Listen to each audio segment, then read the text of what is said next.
Welcome into another episode of Fearless Flipping. This is part one of two parts with Shaun Magner from Baltimore, Maryland. Shaun has been an instrumental part in my business. He's been a great coach. He's going to give you an opportunity to get coached by him for absolutely free when you get to the end of this episode. So make sure to stick around for that. Now let's get to it. Let's hear from the man himself. All right, all the way from Baltimore, Maryland, the redhead Shaun Magner.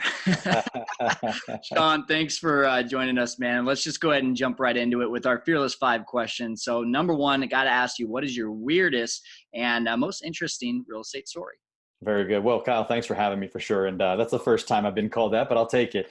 So as we're going to get into, I am a Baltimore investor. So a lot of what I do is in subsidized housing and lower income neighborhoods. So some of my stories may not be suitable for for this podcast, but I will say one of the weirdest ones, my very first rental that I made an offer on, the first time I ever made an offer on a rental.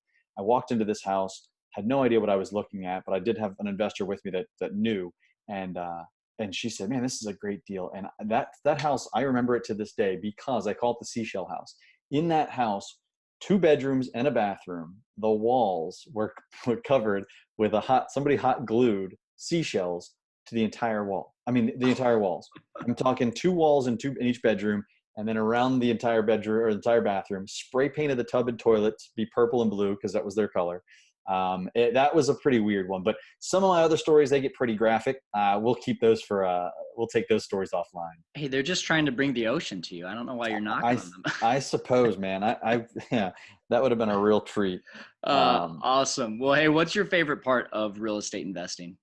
I'd say that's kind of a twofold for me. I mean, the obvious one would be the time freedom, right? Because we get to make our own schedule. We get to kind of control our time, and our time is our most valuable asset and our most valuable resource, right? And so time freedom is big for me, but also the importance I put on cash flow allows me to know exactly how much money will be there at the end of each month, and we'll get into that. But I know that my retirement is secure, right? That's important to me. Knowing exactly when these houses will be paid off, and once they're paid off, what that's going to look like to my monthly income. That's really what does it. That's what drives me. It's just knowing that the security is coming and is there. And you know the numbers. It's not speculation. It's right. About the closest thing to a sure thing that you can see it. Am I right? That's right. Absolutely. And you're right about the speculation. I typically don't buy for hopes of appreciation. The neighborhoods I'm buying in are not great appreciators, but they are strong cash flowers. That's awesome. Cool. And what's your favorite way to market? 2. I've got a very specific direct mail marketing campaign that I love. Absentee owners, again, some landlords. And then also networking. I can't speak enough about the importance of networking and what it's done for my business. And I preach that to those that I come in contact with, whether they're coaching students or just others that I meet. Networking and direct mail.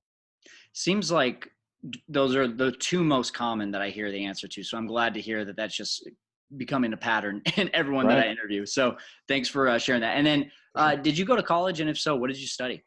I did. I went to a 2-year trade school after high school. I took a year off after high school, having no idea what I was going to do. I decided to start swinging hammers for a local remodeler and decided to get a formal education in the trade. So I went to a trade school and got an associate's degree in carpentry, believe it or not.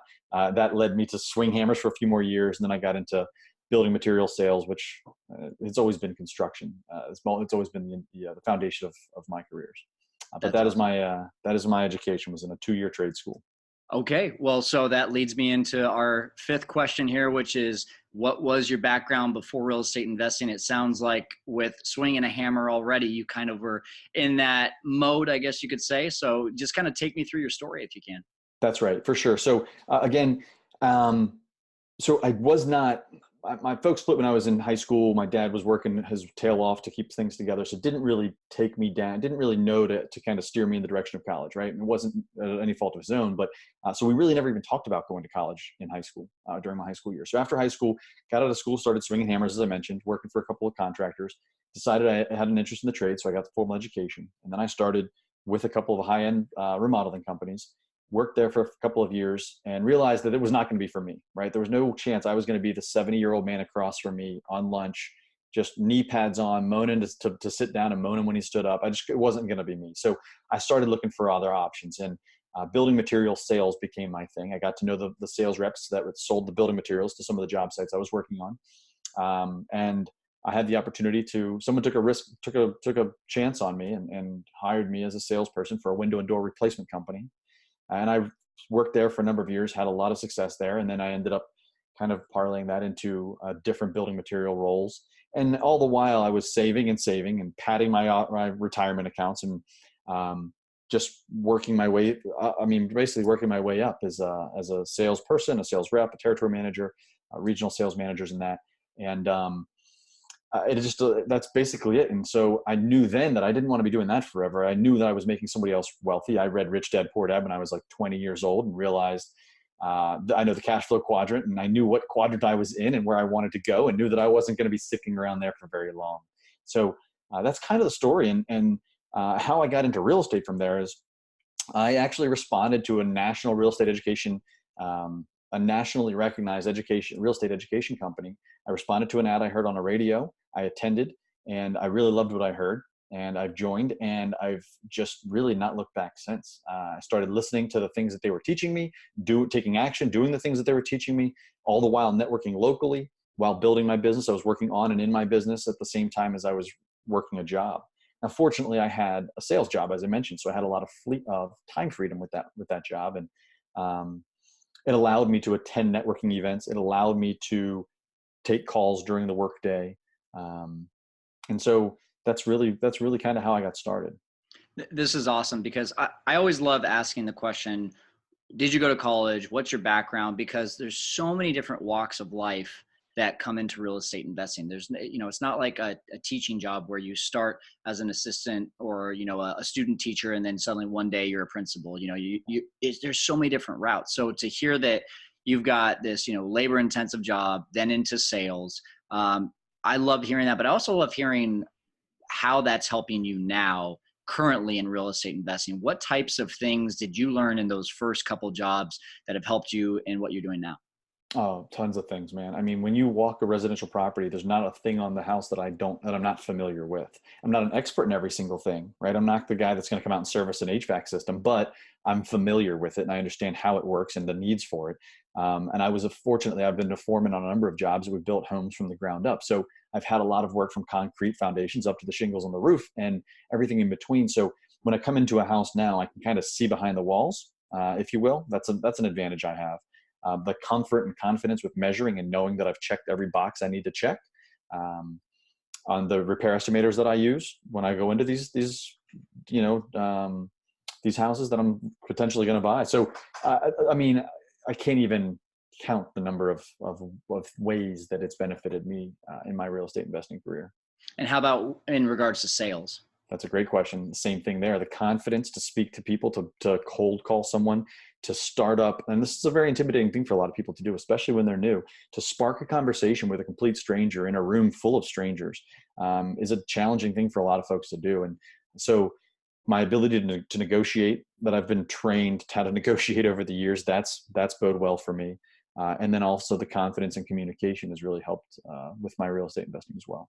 That's awesome. So, I think one of the things that our listeners are going to be hearing you say is, you knew how to work hard. You knew how to adapt to situations. You knew how to get into some sales as well.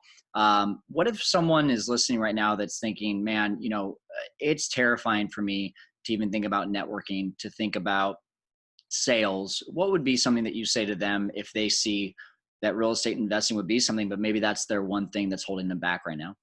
That's a really great question. I would say when it comes to the networking component of your question, so the first part of your question with the networking, chunk it down, right? When you walk into a big room full of people that seem to know more than you do, and they all know each other, it's very intimidating. So it's easy to sit on the sidelines as a wallflower and just not get engaged. I get that.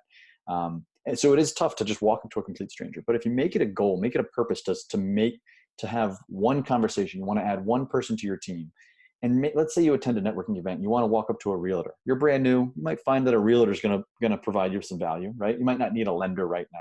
You might not need an insurance person right now, but you might need a realtor. Start sending you some leads. And so you walk up to a realtor and just be candid. Say, listen, I'm new, but I'd like to sit down with you and explain what my goals are.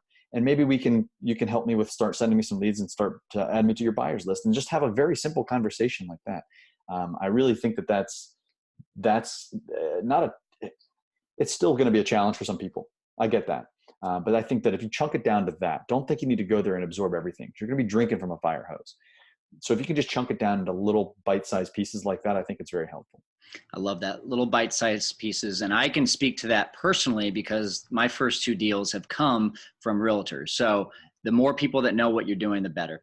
Now, Oh my gosh. what I love about your story, Shaun, is you're still not doing real estate full time. You're dominating it. You're conquering real estate, but you are doing this with a full-time job That's plus right. plus a girlfriend, plus all these things. I want you to walk me through, first of all, what you're doing full time currently, Sure. and what's a normal day like for you?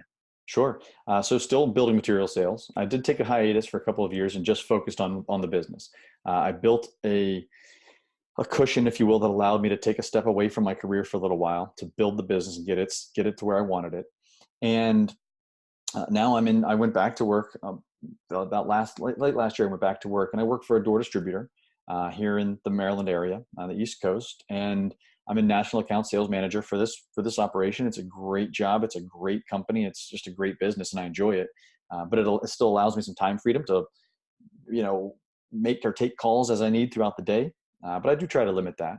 So a day in the life would consist of early morning workout or early morning work on the business, and then work hours. I just grind for the company. And then in the evening, I take some coaching calls, or I'll go look at prospective properties, or work on my campaigns, my direct mail campaigns, and that attend networking events. And that's really what it is.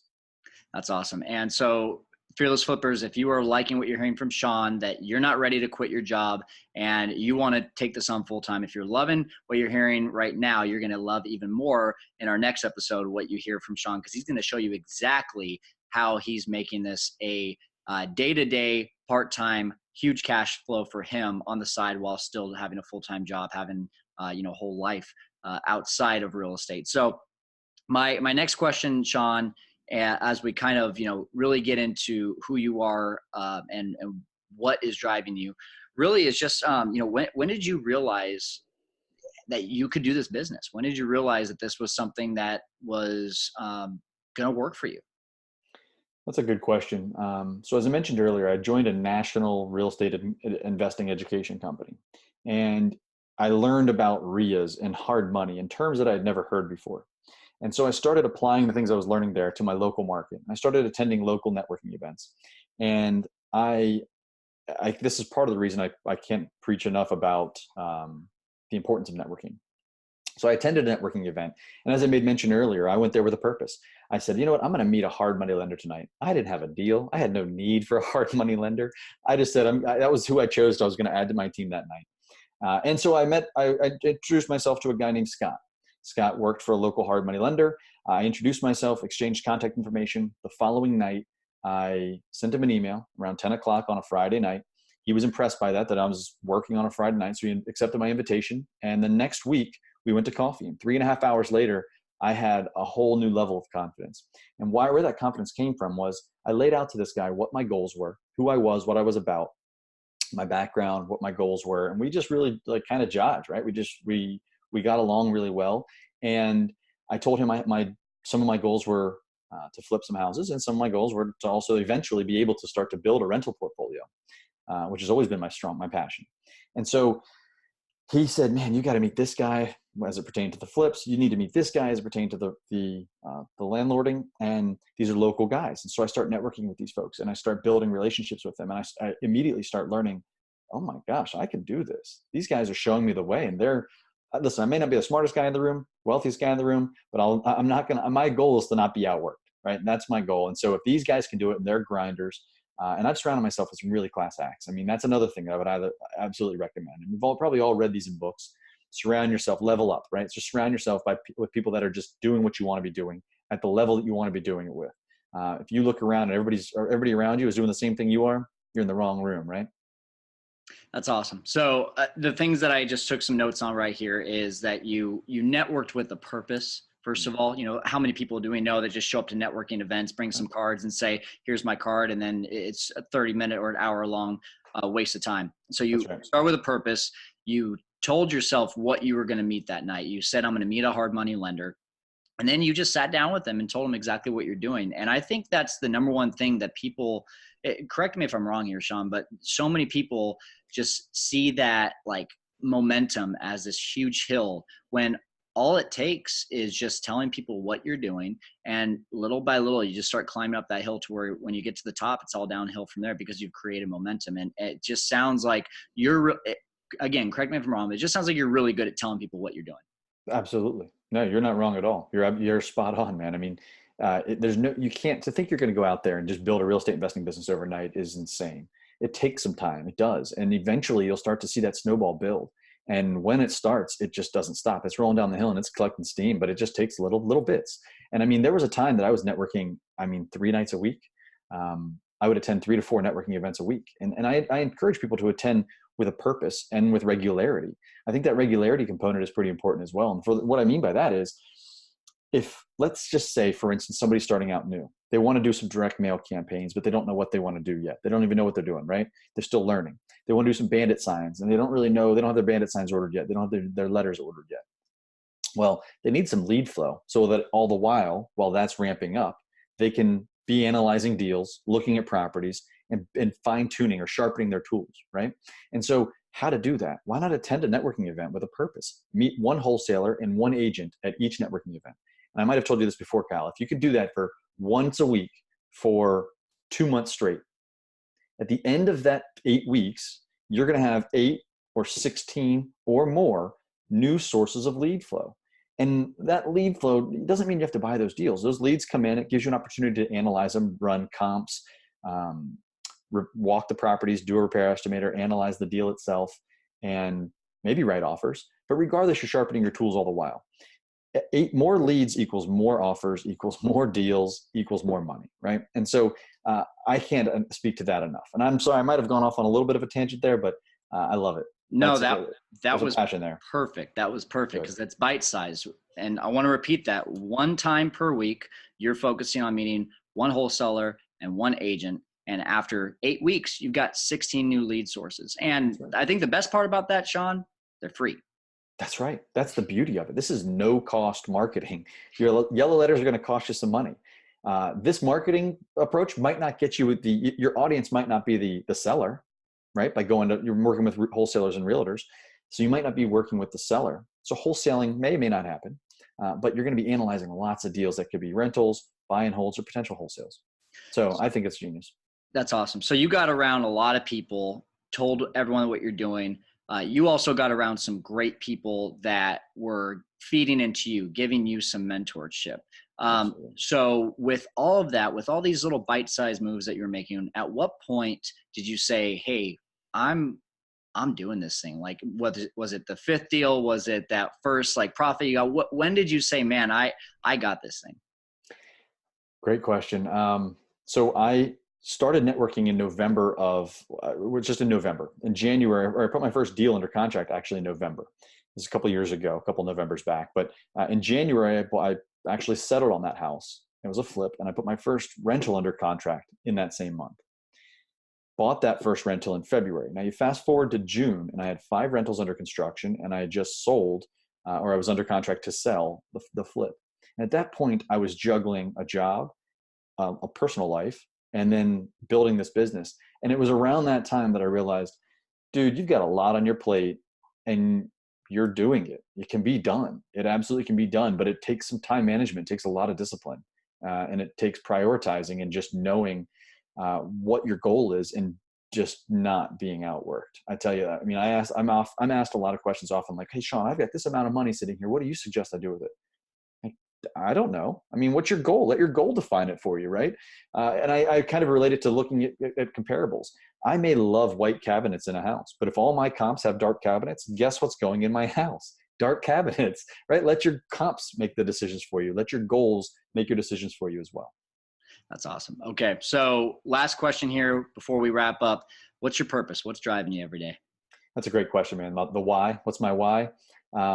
I've seen my why change slightly over the last few years, but I made mention of my dad earlier when we started talking. Folks split when I was young, and it's just been he and I ever since. And I always I kind of say something along the lines of, he got me this far, I'd like to take him that far, right? So I'd like for he and I to be able to travel, and for him to just not want. That's really what my goal is. And it sounds almost selfish. I know a lot of people say, I want to give back, or I want to volunteer. And I do a lot of volunteer work. But really, maybe it's selfish, but my goal is my dad. I mean, he's my why. And now it's shifting. I mean, I'm starting to make some decisions, as you and I have talked about before. I'm starting to make some plans and some long-term plans with my girlfriend. And so my why is changing. And I think that's great. I think it can change. But my purpose is security for those that mean the most to me. Doesn't sound selfish to me. Awesome. All right, Shaun. So thank you so much for your time here. And again, I cannot wait for our next episode where we're going to hear how to properly do this part-time delegation. That's one of my favorite things to talk about. I know it's one of your masters, but what can our viewers do to connect with you? Very good. So ShaunMagner.com. I'm sure, Kyle, you'll have the spelling in there, ShaunMagner. So ShaunMagner.com, you can click on the contact us, and you can reach me on social media. Twitter is at SpeysideACQ. That's SpeysideACQ. And on Facebook and Instagram, it's just at Shaun Magner. That's how you can find me. One more time on that on Twitter. Speyside, SpeysideACQ. Speyside Acquisitions. I'm a fan of single malt whiskey. Got it. I like it. I like it. I'm a vodka guy myself, but I like it. And then you've also got a little offer for our guests. You told me that you want to be able to, I mean, you've heard Shaun talk about this if you're listening or if you're watching. He's mentioned a couple times that he does coaching calls. Usually that is a paid program. Shaun, what do you have for our listeners? So those that attend that, if you can, again, find me on social media or go to ShaunMagner.com, click on the contact, fill in your information, and in the comments, just type in Fearless Flipping, and I'll take care of I'll coordinate directly with your viewer for a free 30-minute kind of coaching consultation. That's awesome. One more time, Shaun Magner, that's ShaunMagner.com. And then the keyword there that you want to make sure to include is Fearless Flipping. So Shaun, before we let you go, what do you have to say, or if you have anything left to say to our Fearless Flippers? I say just go get it, guys. Just grind, put your nose down, set your goal and set your plan, and then work it. I think just grind and it can be done. Surround yourself with people that are doing what you want to do, and the sky's the limit. Awesome. So much good information today. Work your plan. And remember, it's your time to go out and conquer real estate investing. Thank you, Shaun. Make sure you take advantage of Shaun's offer there, ShaunMagner.com, or you can just go ahead and go to our show notes, which will direct you to Shaun's site. That's fearlessflipping.com/Shaun Magner, ShaunMagner, also for a recap on what you learned today. It's your time to go out and conquer real estate investing. We'll see you next time, Fearless Flippers.